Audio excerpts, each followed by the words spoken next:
Balance order and chaos. Too much physical clutter can make you feel stressed. Overload your senses and make it harder to think creatively. But the right amount of clutter can help you think and solve problems more creatively. Steve Jobs famously lived in an austere home, yet pictures of his home office reveal that his workspace was a mess. Other brilliant people with messy desks include Albert Einstein and Mark Twain. Everyone's tolerance for disorder is different. You'll have to find a balance between chaos and order that helps you think creatively, without sacrificing productivity. Read absurdist fiction. Our brains, which have been called meaning-making machines, are driven to make meaning from any experience we have.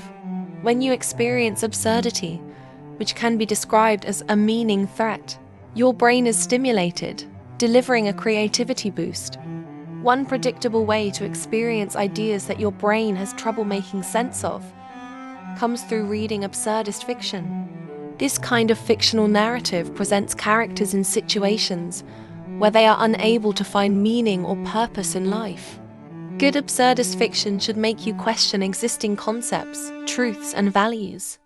Immersing yourself in these stories requires you to use your brain in new and different ways. It makes you think more deeply while stimulating your imagination. If you're interested in reading some absurdist fiction, check out these masterpieces. Alice's Adventures in Wonderland, Lewis Carroll. Catch-22, Joseph Heller. The Metamorphosis, Franz Kafka. A Series of Unfortunate Events, Lemony Snicket. Slaughterhouse-Five, Kurt Vonnegut. Be curious about everything. Start being curious.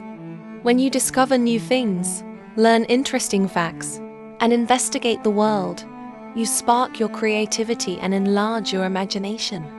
Children are naturally curious and imaginative because they want to understand the world around them. Curiosity often subsides as we grow older, but you can encourage your curiosity by always asking questions, especially the simple question, why?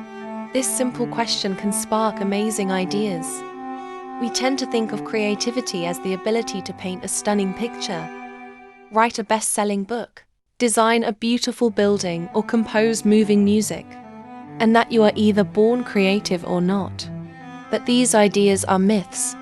Natural talent is not the major component of creativity, so you don't need innate talent to be creative.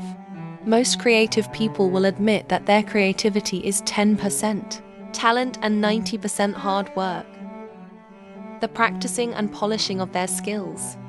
Albert Einstein took this a degree further, stating that genius is 1% talent and 99% hard work. Creativity is, in fact, a skill, not a gift, that can be learned by anybody, at any age.